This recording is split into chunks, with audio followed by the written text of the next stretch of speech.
bayangkan, you bayar gaji 2,500 sebulan semata-mata untuk dia post poster selamat pagi dan juga salam Jumaat. Jadi, bila kita cerita tentang digital marketing untuk sesuatu bisnes ataupun founder yang ada bayar gaji staff marketing tapi rasa macam buat sedekah.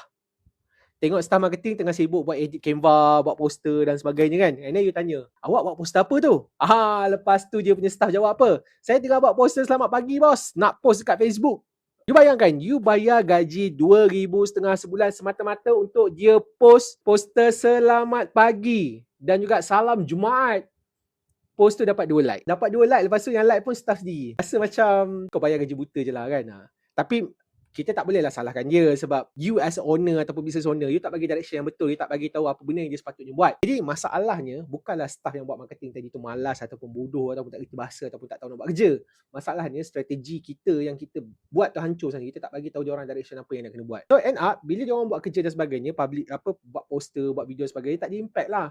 Post quotes motivational quotes lah, gambar kucing lah, ikut trend itu, trend ini apa semua. End up you punya produk, you punya service tak sampai kepada target audience yang sebenar.